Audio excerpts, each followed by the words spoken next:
So I was thinking we could also look at this as a drawing. And if we add another page here and think of it this way. Let's say we have our axis here. And we have maybe a positive amplitude and a negative amplitude. And let's see, an object. I want to draw this. So maybe doing something like this. And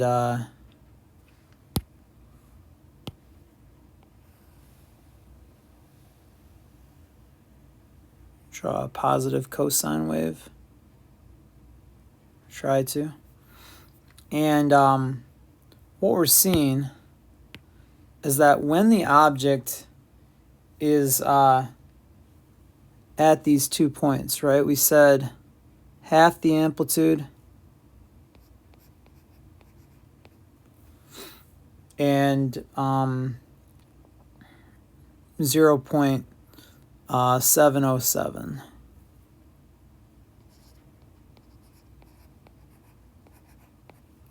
So those 2 points right there, right? That at this point, right here in the motion, the object actually has 75% Ke and 25% potential energy of a spring. And then right here, at this point, and we can remember that the slope of this line is the velocity, so we can see the velocity changing here because it's a position versus time graph, right? This is y or x. We can call it x in meters versus t. Okay. So at this point right here, we would be 50 and 50. So 50% Ke and 50% Pe. All right. So that kind of helps you maybe visualize it a little bit. Another thing that shows up sometimes on the AP test is a graph where you have an energy graph. So you have something like this. Let's go ahead and have this be 0. And here, or actually, let's see. Let me draw that 0 up here. Right up there.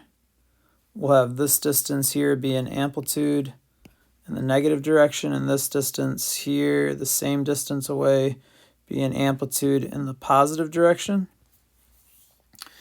And let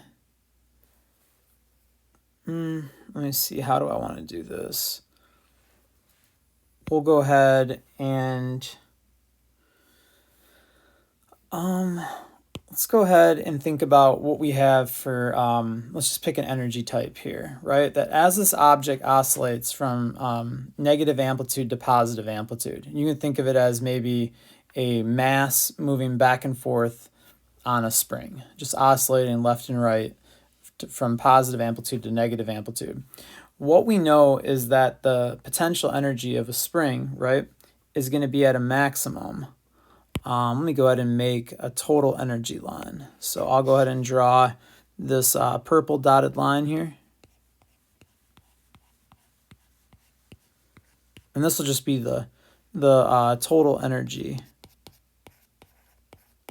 that the mass has, whether it's potential or kinetic.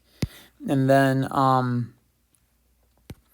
we know that at this point where it's at max amplitude, max negative amplitude, it's going to have all of its energy in this green type of energy, which we'll say is potential energy of the spring, right? So let's see, how do I want to, let me go ahead and maybe a little more careful here.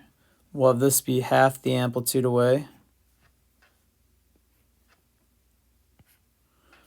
And we'll have this be 0.707 times the amplitude. And same thing over here.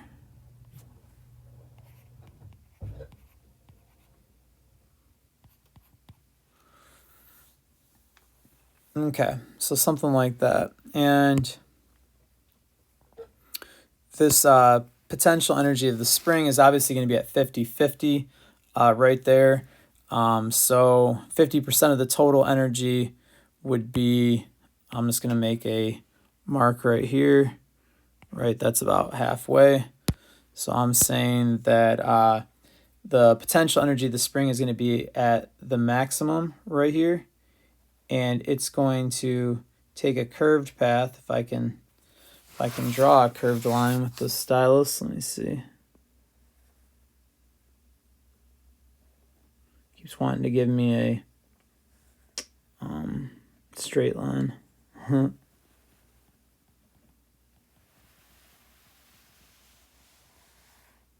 Whoops.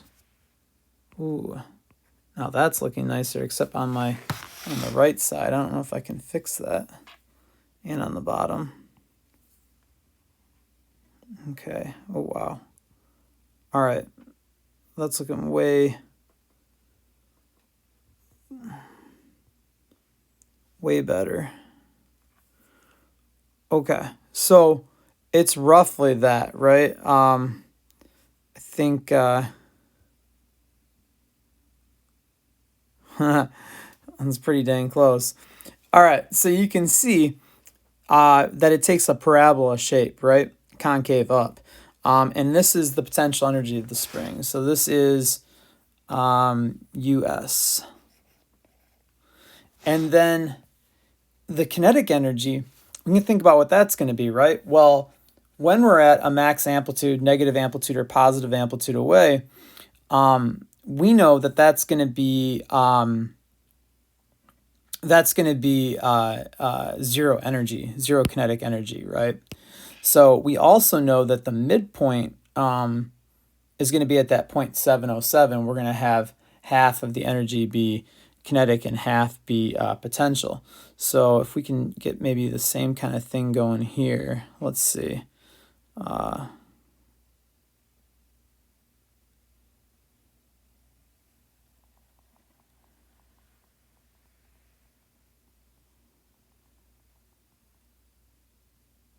right, something like that. All right, that's pretty dang sharp. I didn't know that the program was that smooth to be able to do that, but I guess it is. And you can see that those 50-50 moments, right? I tried to line them up, and they're pretty dang close. Let me see if I just get a black dotted line.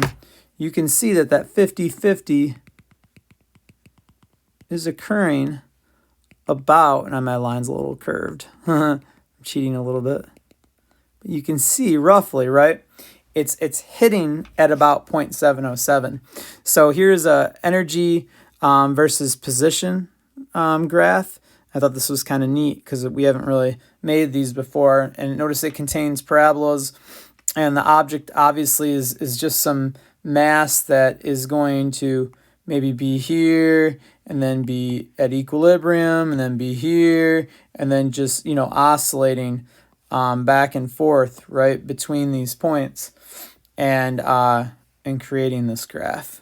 Okay, so very cool. And just thought you'd like to see that because, like I said, it might show up on an AP problem.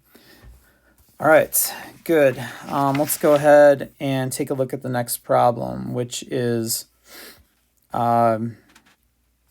what here? Let's see.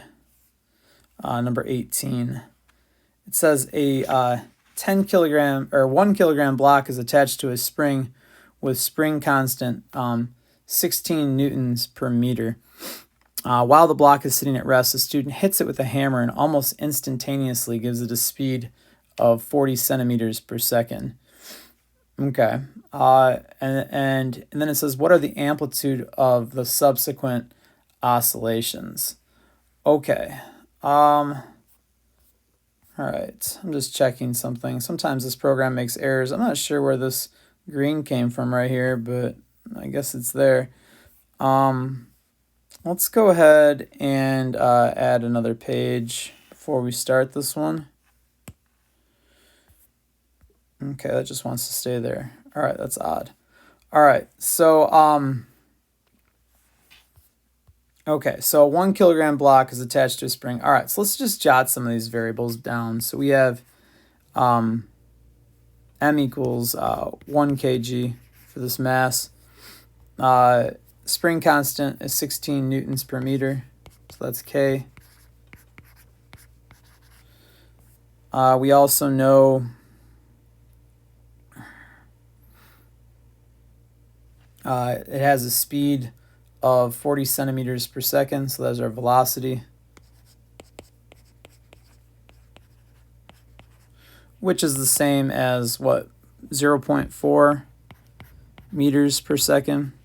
And we know this block is just going to be moving attached to a spring. Let's see here.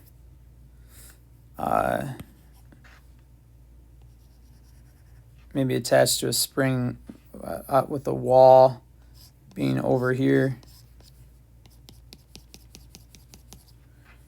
as it oscillates forward and back on this floor. And obviously it can be at these other points, and this is an amplitude away. Trying to think of how I want to draw that. Maybe I shouldn't write negative there. But you get the idea, right? And it's just going to oscillate back and forth, and this position right here is equilibrium, and maybe I should just write it this way. Let's see. Just do it like this. This is the negative amplitude, this is the positive amplitude, and this is 0. Okay, so it's just going to move back and forth on the spring between those locations, and we want to know what is the amplitude. So this is just an energy balance, right? We're considering this to be our initial, maybe right here at this location, and this location to be our final. So we know initially the hammer hits the block, gets it moving, so its energy is all kinetic. So let's go ahead and do an energy balance. EI equals EF. So we start with kinetic energy initial, set it equal to potential energy of a spring final, and we can go ahead and write our formulas. 1/2 mvi squared is equal to 1/2 kx squared, but since we're just worried about the amplitude, right, the maximum, we can go ahead and sub that in for x, right? So x is going to be the amplitude. And we know that there's no potential energy of the spring initially, just like there's no moving energy finally. So there's no kinetic energy final because it's moving back and forth between those locations. All right, so we can also cancel off the halves. We can rewrite the equation. So we have mvi squared is equal to ka squared. And we want to solve for a, so we'll just divide both sides by k and then square root.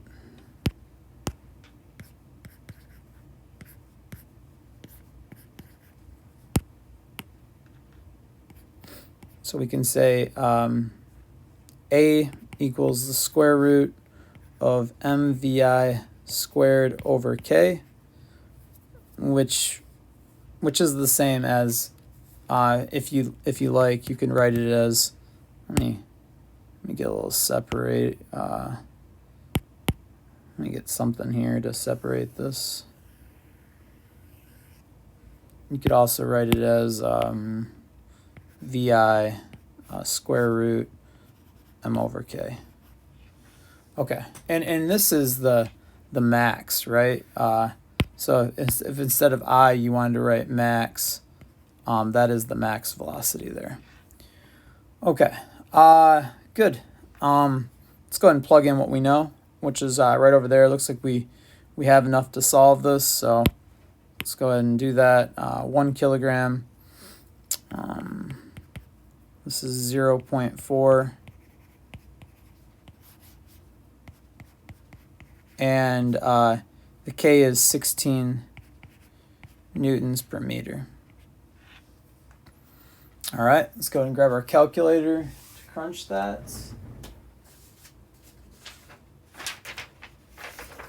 And we end up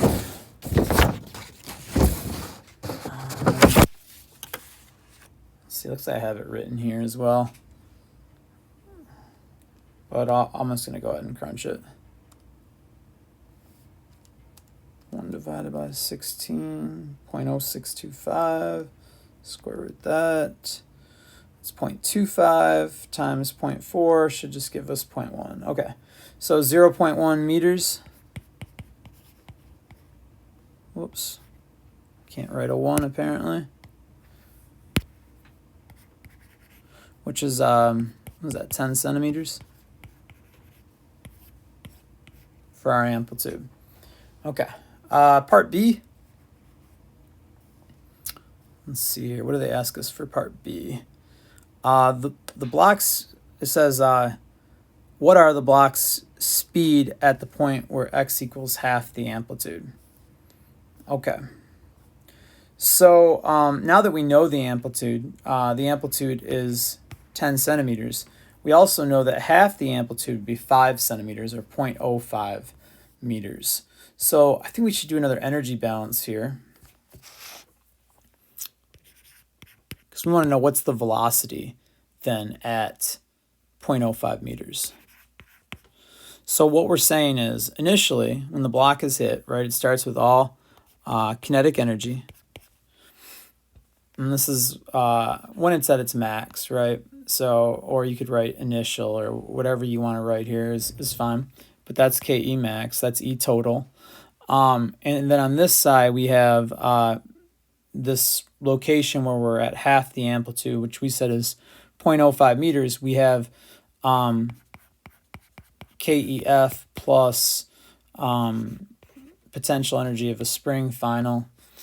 But both of these refer to at half the amplitude, right? So we have 1/2 m, we'll say this is V max right here, squared is equal to 1/2. We want to know what this velocity is. We'll just call it V, plus 1/2 kx squared, where x this time is going to be 0.05 meters, right? And we're going to go ahead and square that. Okay, so, all right, so I think we're good here. Let's go ahead and get rid of some things. Let's get rid of these halves. Mass of the object, what was it, 1 kilogram? Yeah. And the velocity was 0.4 meters per second. Okay, so let's go ahead and plug some of those in. We're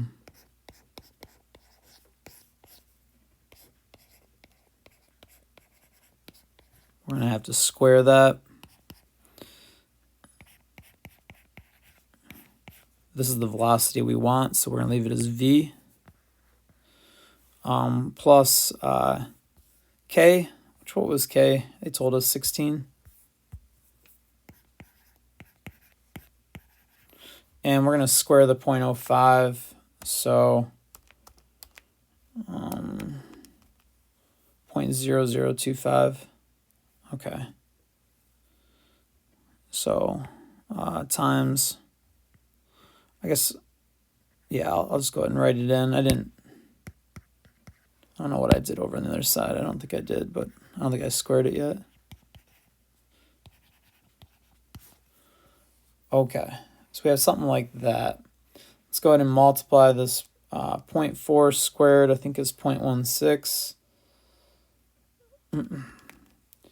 So we have 0.16 joules is equal to 1 kg times V plus, what do we have here? Newtons over meters. So that should be, no, newtons times meters, sorry. That's as I said, that should be joules. So we have Newton meters, so that's the same thing. Times, let's see, 16 times 0.0025 is equal to 0.04. All right, so this is what it's looking like here, right? So we have this going on. Let's subtract 0.04 from each side.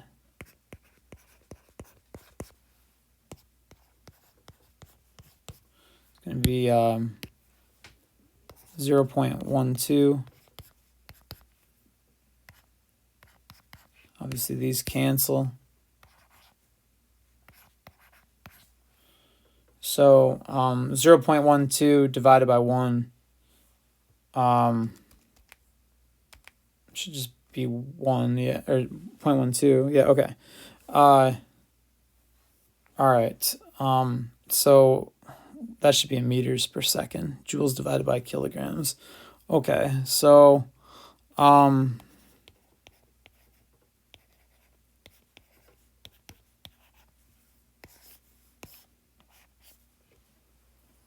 right.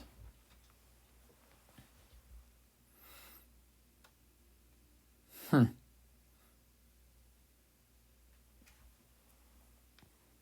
just checking the units.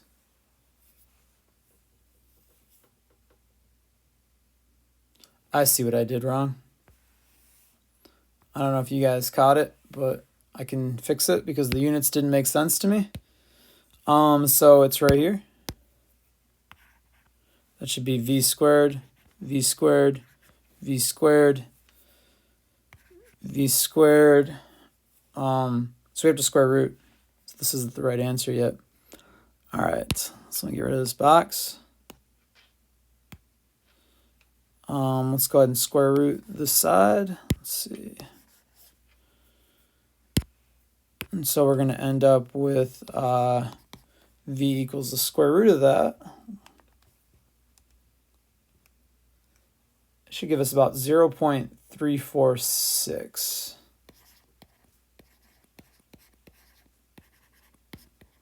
meters per second. Okay. Well, a little more work than I anticipated there, but it wasn't bad.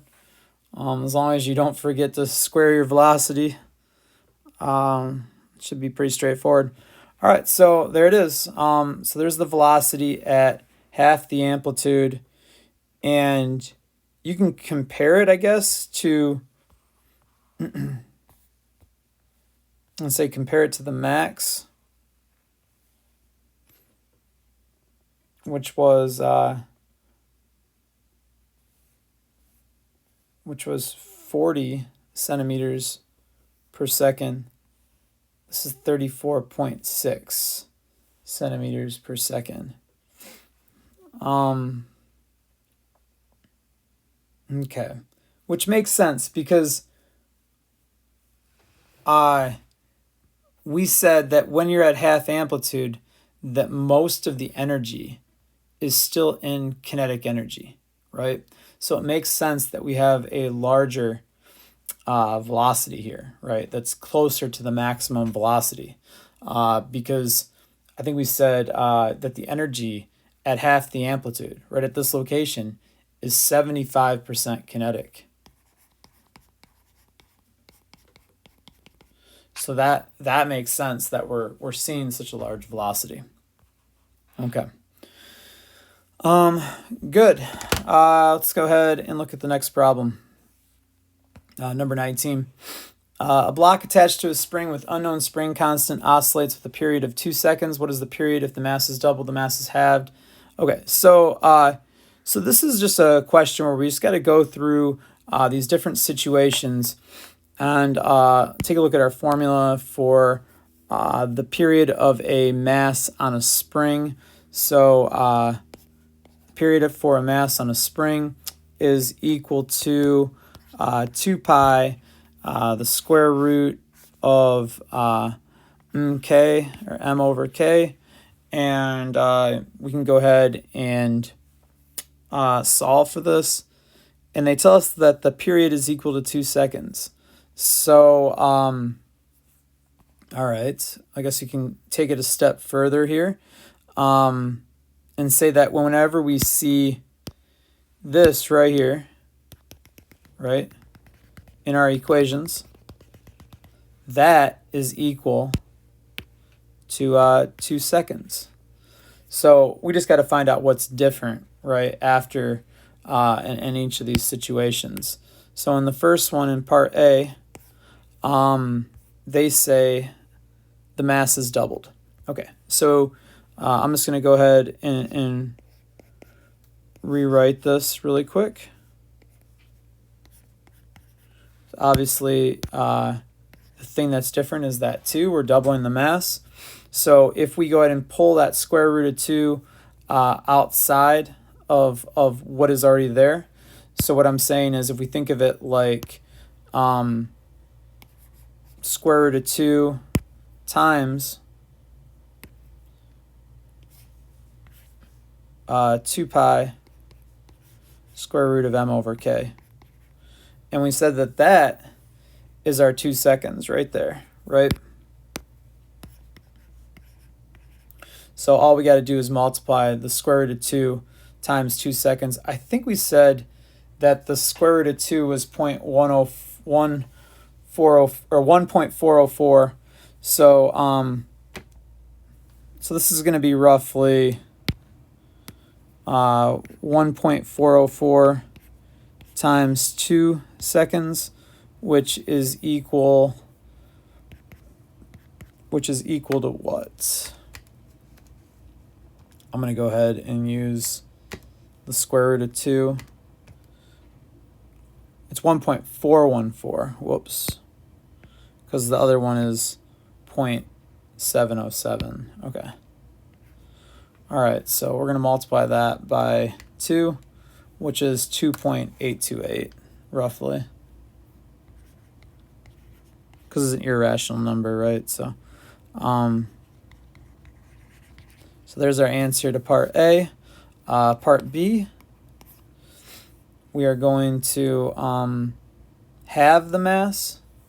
All right, so if the mass is halved, I'm just going to go ahead and rewrite the equation really quick. 2 pi square root of m over 2, right? M over 2, or 1/2, right? The mass. And then obviously there's a k on bottom as well. So it's m over k. So we have 1/2 m over k. Hopefully that makes sense to everybody, right? What I did there. Let me just rewrite it one more time just so you're clear. So there's a 1/2 right there. And the 2 just goes to the bottom. You don't need to do any reciprocals or anything. The 2 just goes down to the bottom. So we end up getting, you can end up thinking of it like that, or just that, whatever is fine. It doesn't matter. So if we take the square root of 1 over 2,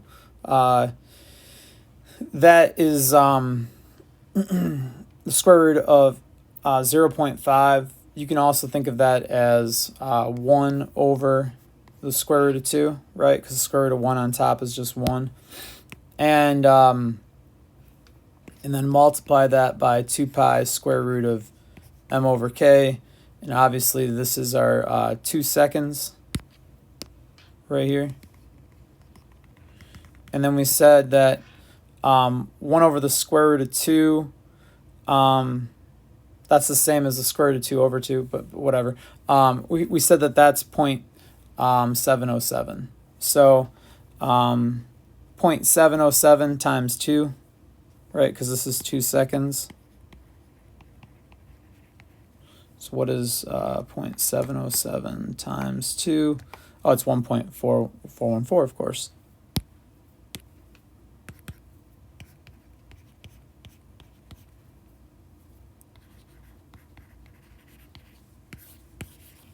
All right. Let's go ahead and go to the next one. So in part C, I'm just going to go ahead and rewrite what we have here. I'm not sure what they're going to ask us to do here. So in part C, they say the amplitude is doubled. All right, so what we should notice about this is it seems like that changing the amplitude for a mass on a spring, right, so meaning how far you pull it back, would change the time that it takes to go there and back. But what we're saying is that it does not, right? Because amplitude is not in this equation. So no matter how far you pull the mass back on the spring, assuming you don't stretch the spring or denature it, it's going to take the same amount of time to go there and back, right? That has the same period. So, so what we're saying is no effect for part C. So we can just write no effect. And I'm just going to draw a line right there. And no effect from amplitude. So therefore the answer is just 2 seconds, right? Because that's what we started with. All right, part D. Go ahead and use that equation right there for part D. The spring constant is doubled, so K is doubled. Okay, so if we double K, you can see we kind of end up with the same situation we had for part B, right? So it's pretty much the same thing. Let me draw a line here so you can see what I mean. So in part B here, by having the 2 on the bottom, we get the 1 over square root of 2 coming out, which is 1 over the square root of 2 times 2 seconds, or 2 divided by the square root of 2. That's what we end up getting. Okay, so we end up getting 1.414 seconds. All right, so same, I'm just going to write a note here, same as part B.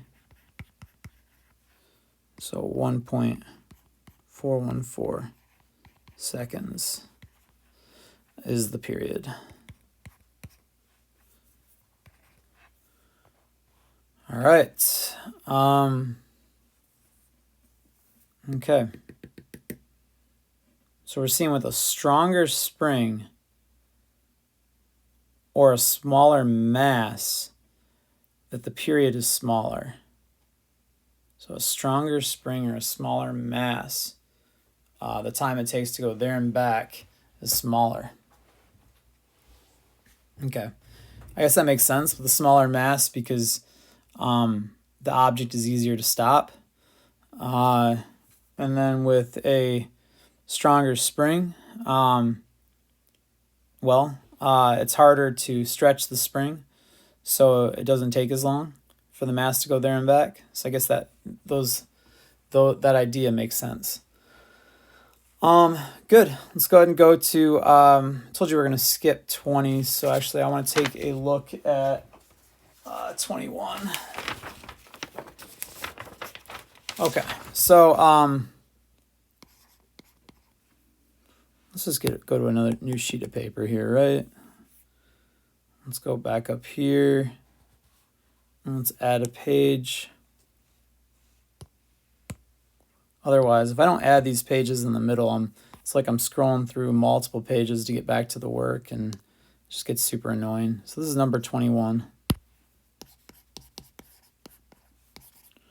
All right, it says the position of a 50-gram oscillating mass is given by a position function, x as a function of t, that's equal to 2.0 centimeters. That's going to be our amplitude, right, times the cosine of 10t, which is going to be the same as 2 pi ft, where t is in seconds. and then it says determine these different things.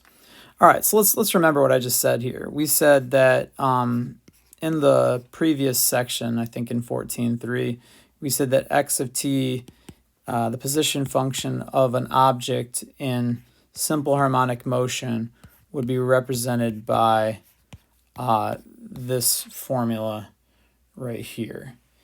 And obviously frequency as units of per seconds, seconds on bottom, time as units of seconds. So really there's no units there in whatever is you're taking the cosine of right here, that argument, but that does have to be in radians. So hopefully I remember to change my calculator when we're doing these calculations if we have to, because we probably will. And this is position as a function of time. So at different times, we'll get different position values. And we know that the mass is 50 grams, which, okay, 50 grams is, move our decimal 3 times to get kilograms. So 0.050 kilograms, right? And, okay, the first one they say is determine the amplitude. So we can actually, based on the equation they give us, the position function, we can see it, right? They tell us this.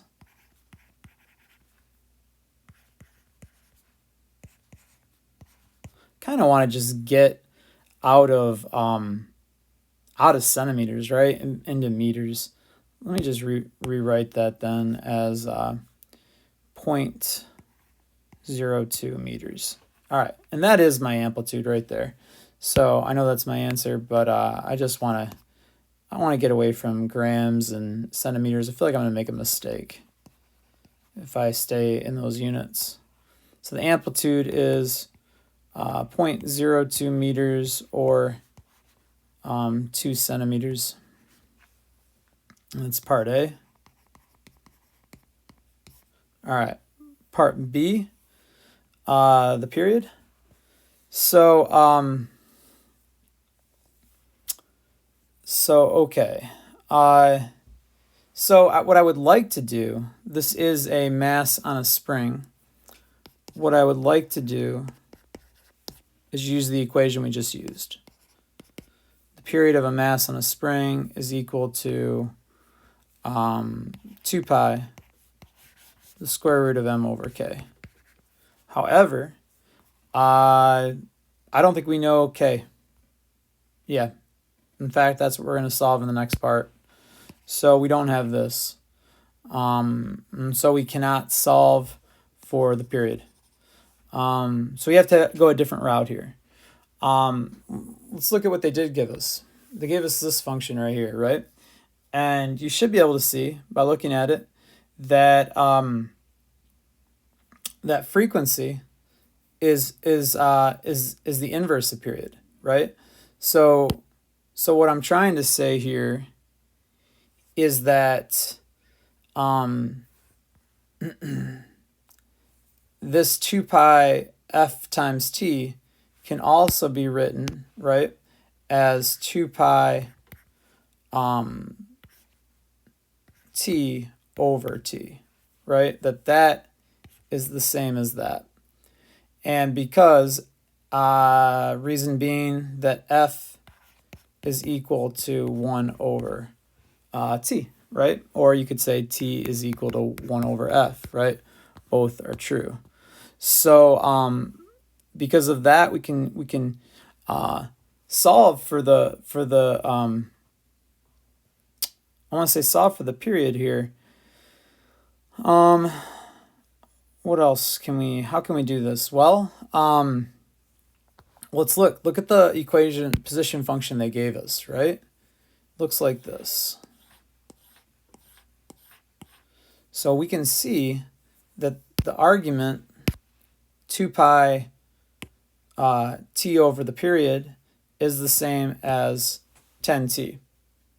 So we can set these two right here equal to each other and then solve for the period.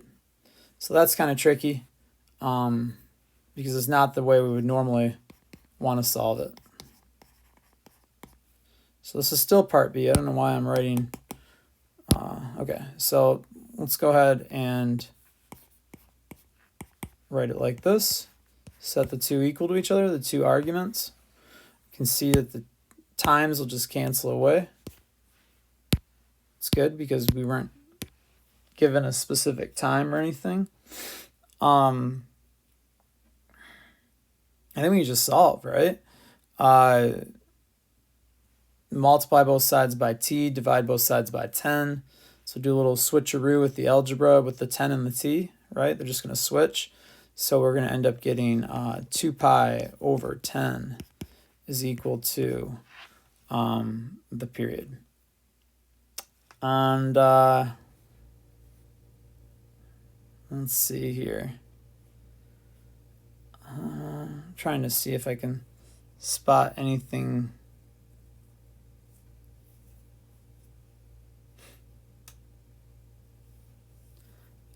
I think something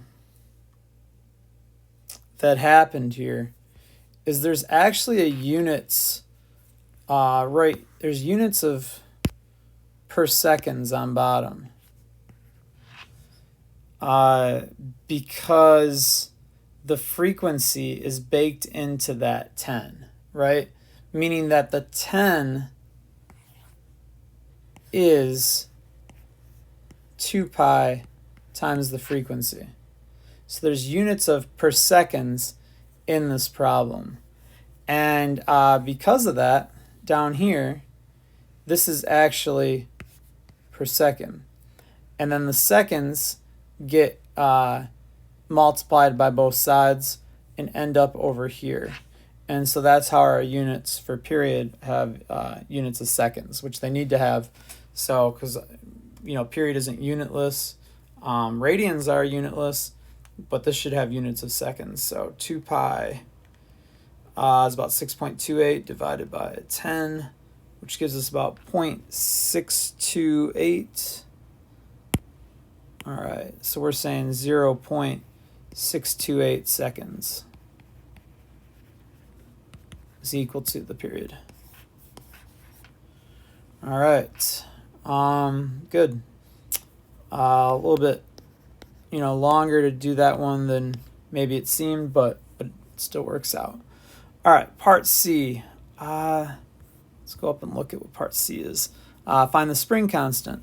So now we should be able to use that formula, right, that we wanted to use in part B to find K, right? So I'm going to go ahead and just rewrite it right here. So we're saying T spring is equal to 2 pi square root of m over K. We know that we can just go ahead and start putting these numbers in. 0.628. I could wait to put the numbers in, right, and just rearrange. Let's do that. That's kind of interesting. So we'll square both sides.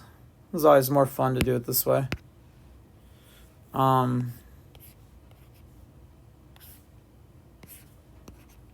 All right, and if we do that, we get rid of, let's see, we end up with the period squared is equal to 4 pi squared m over K. Multiply both sides by K, divide by the period squared. So the K and the period squared are going to end up flipping sides here. So we're going to end up with K then is equal to 4 pi squared m over periods of a spring squared. And then we can go ahead and start subbing in what we already know. What was the mass? Something in grams. 50 grams. All right, so 0.05 kilograms. All right, so we're saying this is 0.050 kg over 0.628 seconds squared.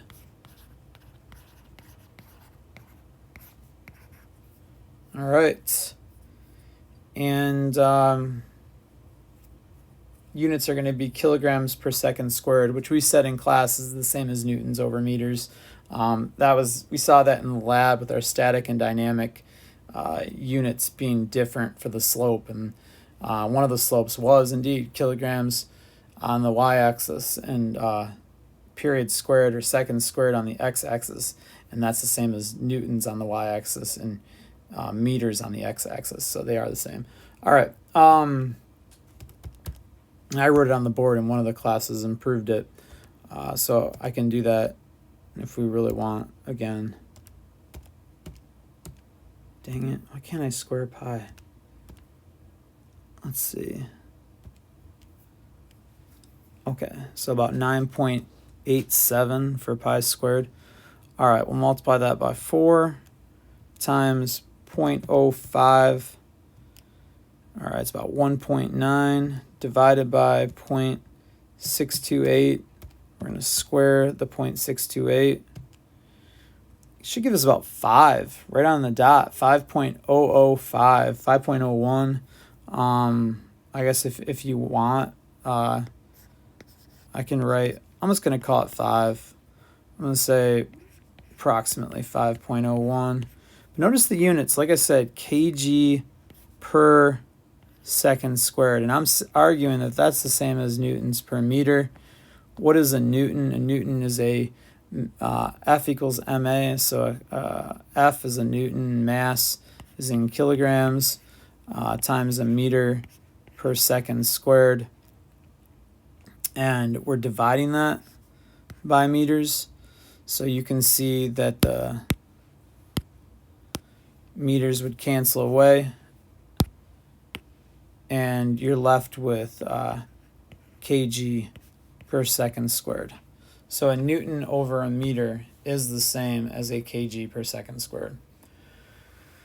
Okay, so I'm going to go with 5 just because I like the idea that's a nice round answer, and I think I can get away with that. I think it's going to be all right. I think the book will be okay. I think the book has the answer in the back maybe, and I think that's what it is. So we'll just stick with it. Let me add another page. What the heck is this? All right, I guess right here. Okay, so this is going to be part D.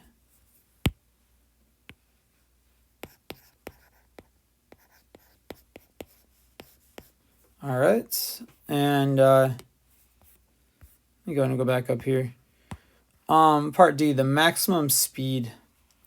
All right, so when they said max speed, that gave me just reminds me of the previous section, right? Where in 14.3 we had a formula for V max, which let's go ahead and yeah, not we don't need to write the function for velocity as a function of time, but just the max velocity, right? Just like the max position was the amplitude, the max velocity is the amplitude times 2 pi f.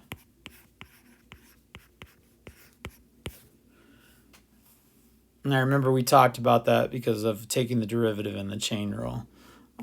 So anyways, amplitude was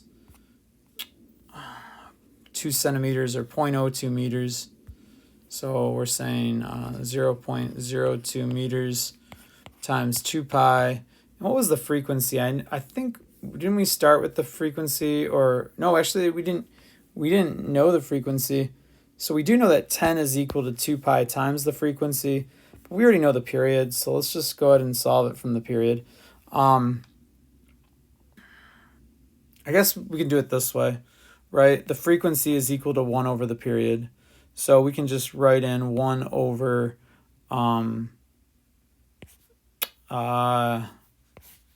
what was the period again? 0.628 seconds.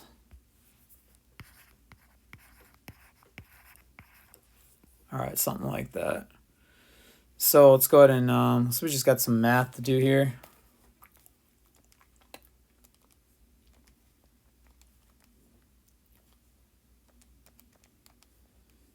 All right, so I'm getting about 10 exactly. to 10.005. So once again, right around 10 for this right here. And we're going to multiply that by 0.02 meters, which is just going to give us 0.2 meters. Oh, I got to be careful with my units. This is 10 per seconds, and then therefore this is 0.2 meters per second.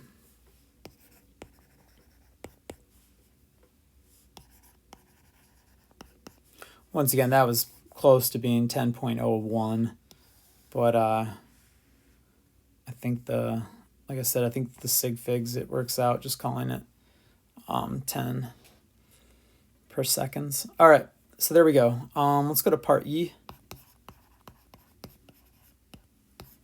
A lot of parts to this problem. Total energy, okay. And then the velocity at 40 seconds. Okay, so total energy, we're gonna have to either find the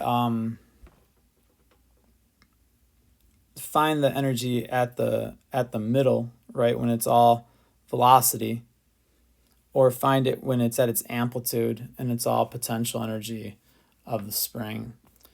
We can do either. So can I prove that? I think so. Let me see here. Let's go ahead and add a page, get a little more room. So I'm saying that E total, let's say it's equal to the KE at equilibrium. So is equal to 1/2 M times Vmax squared. Or we can say E total is equal to 1/2 K times the amplitude squared. All right, so let's go ahead and solve for one of these. So E total is equal to half of the mass, which I think it was 50 grams. Jeez Louise. Yeah, 50 grams, so 0.05 kilograms.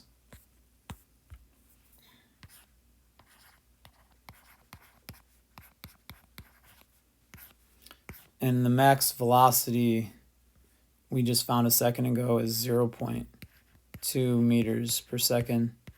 We'll square that. And this should equal what?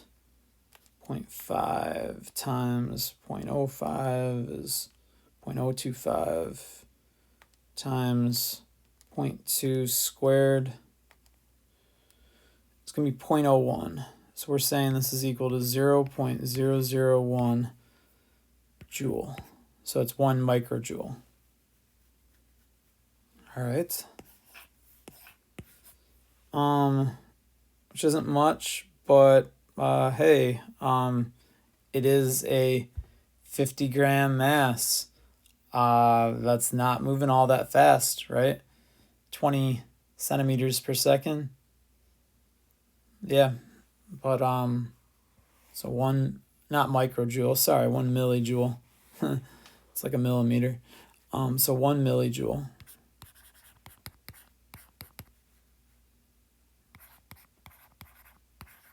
I don't think I've ever wrote millijoule before.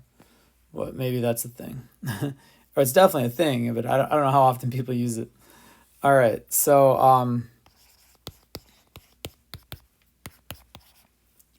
what's K and what's the amplitude? I think we solved for both of these.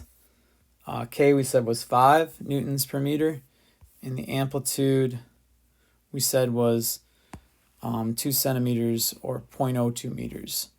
So, all right. So we're saying 5 newtons per meter, and then 0.02 meters or 2 centimeters for our amplitude. All right. Yeah, so that's not a very large amplitude either that we're saying. So it makes sense that there's not very much total energy if it only has an amplitude of 2 2 centimeters. But I guess it's a decently strong spring, though. I mean, well, 5 isn't really that large either. So yeah, it's not a ton of energy, but it does get up to a decent speed. I think that's what I was thinking. The 20 centimeters per second. 1/1000. I guess that's not very fast. Never mind.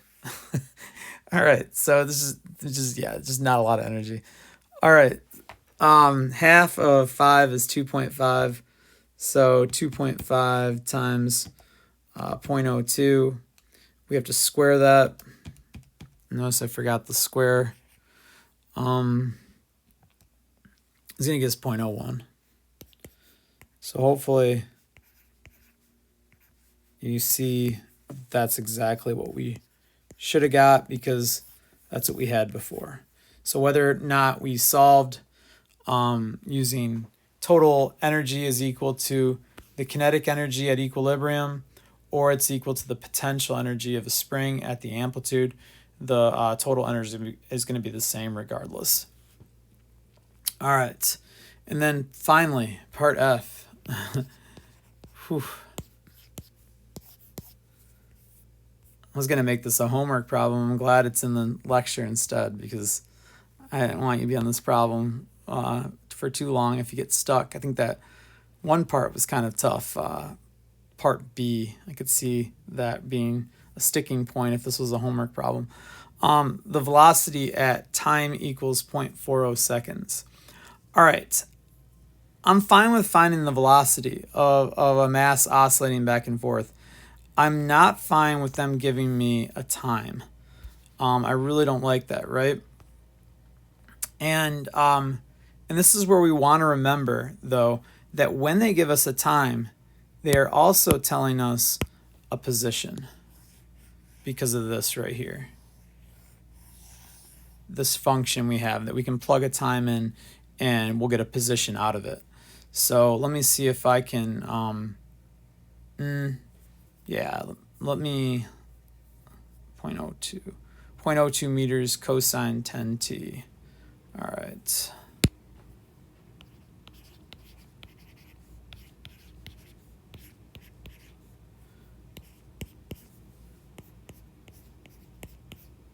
Okay, so we have something like this.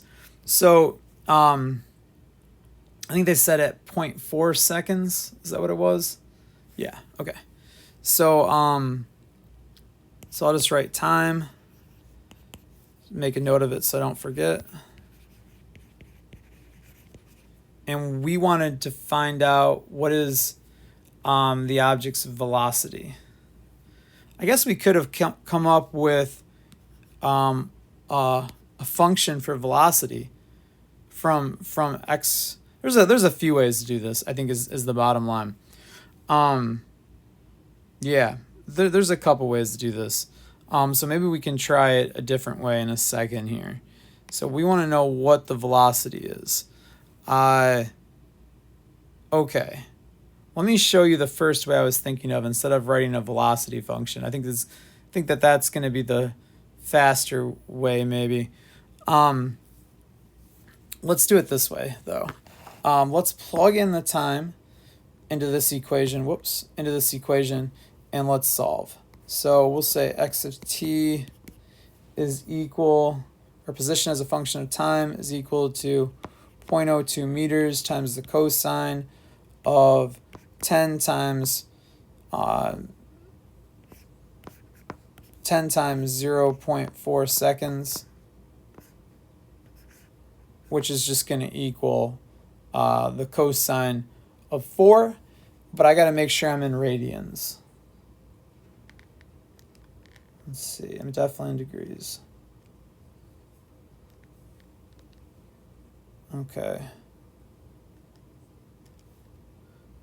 Okay, so the cosine of 4 is negative 0.654.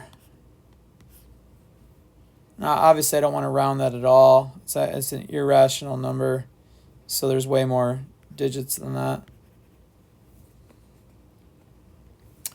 All right, and we can then go ahead and multiply that by 0.02. and I'm going to get a position here of negative 0.013 meters. Okay, but we want the velocity, right? And let's go ahead and add another page.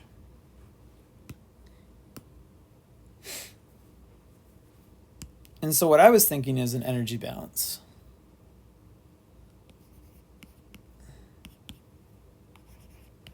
Right? Because at this location, when you're at, the mass is at negative 0.013 meters, we know there's going to be both kinetic energy plus potential energy. Let's put a little F on these for final. And initially, well, we know the total energy. We know what the energy is initially, right? It is 0.001 joules.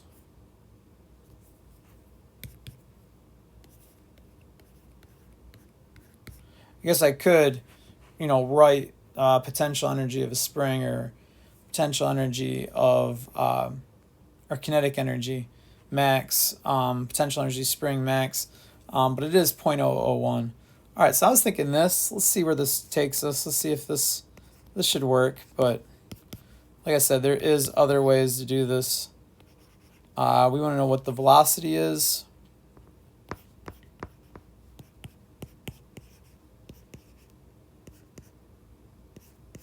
There's our position x.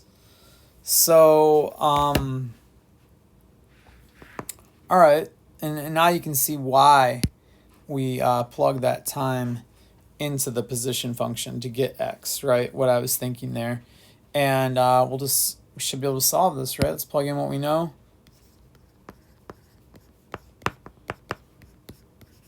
Mass was 0.050 kilograms. Velocity is what we want. Sorry if that's loud. I'm trying to. All right, so, and then we'll multiply that by a half times k. What was the spring constant? Let's see. It's 5.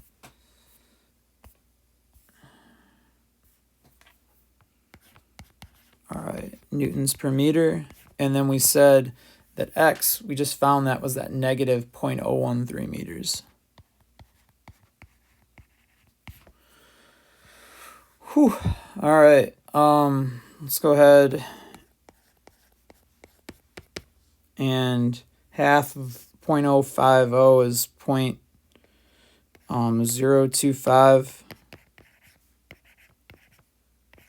V is squared. Plus half of 5 is 2.5. Half of 5 is 2.5 times 0.013. So I'm getting 0.0325, but that's going to be negative. So because of that negative sign,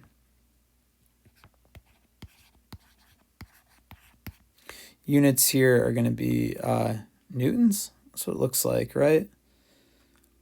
Nope, this has to get squared. It should be joules, yeah. So we're going to end up with Newton meters. And I don't think I squared that 0.013, did I? See, it's good. Good I'm checking those units, because you can see where I'm making mistakes, and you don't want to make those mistakes. So then that negative sign is going to go away. Oh, interesting. So it's not going to be, well, and it shouldn't be a negative energy, so that makes sense too. 0.013, we'll square that. It's 1.69 times 10 to the negative fourth. And then multiply that by 2.5 is equal to 4.225 times 10 to the negative fourth. So I'm saying it's going to be 0.00. See, this is where I got to be careful rounding here, because these are some real tiny numbers. 0.0004 225. And this is going to be joules. All right. So, okay. So we'll kick that over to the other side.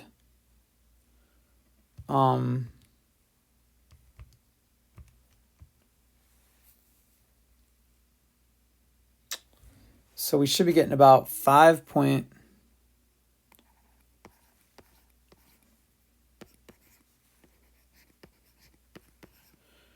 All right. So hopefully that makes sense what I just did there, right? I just subtracted this from both sides. I probably should have left this in scientific notation. I thought I was making it easier, and I think I'm just making this more difficult.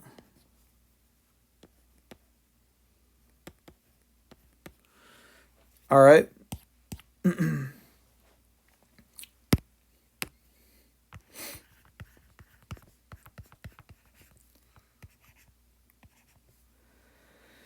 Divide both sides by 0.025.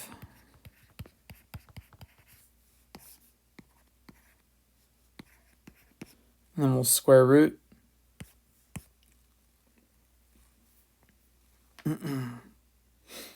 So if we do that first, don't forget your kilograms. We should get v squared is equal to 0.0231 meters squared over seconds squared. I just know that because we're going to end up square rooting, right?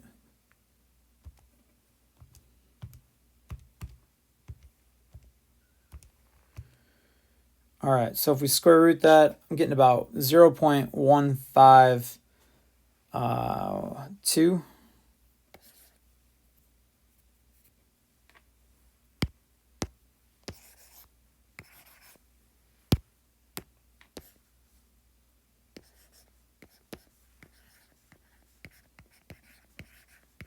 Meters per second.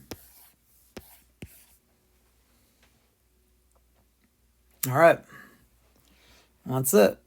All right, let's look at maybe an alternative method. That was a decent amount of work.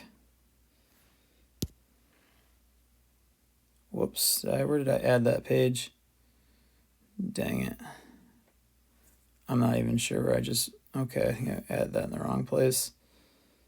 Let's see.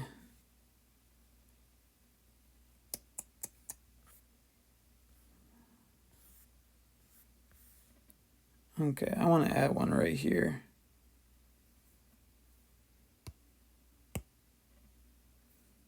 Whoops.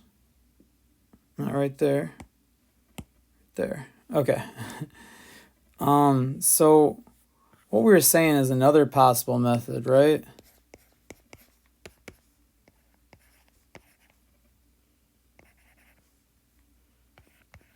I think this is what it was.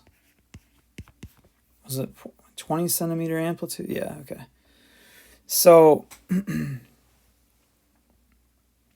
all right. We said that to go from the position versus time, we said that to go from the position function to the velocity function, and we could take the derivative, right? That this would be equal to derivative of sine is, or derivative of cosine, sorry, is negative sine. So we're saying that this is negative sine of 10t. But the max velocity, right?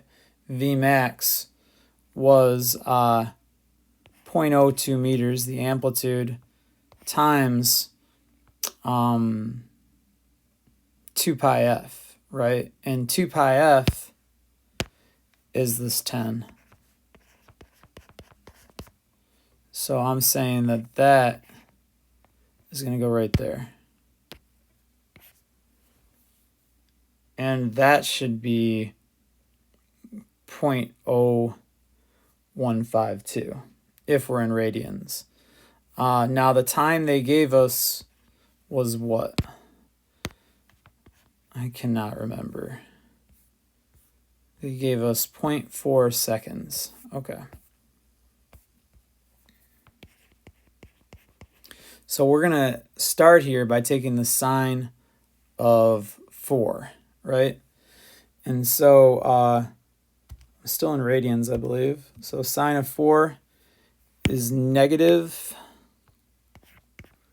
0.7568. I'm going to go out a little further just because I feel like for these small answers we were seeing a second ago, 0.02 or negative 0.02 times 10 is negative 0.2. And once again, this is going to have units here of per seconds, 10 per seconds. So yeah, you can see that right there. I'm trying to write the per seconds. So you're going to have meters per second right there. All right, and we'll just multiply those two together. We're getting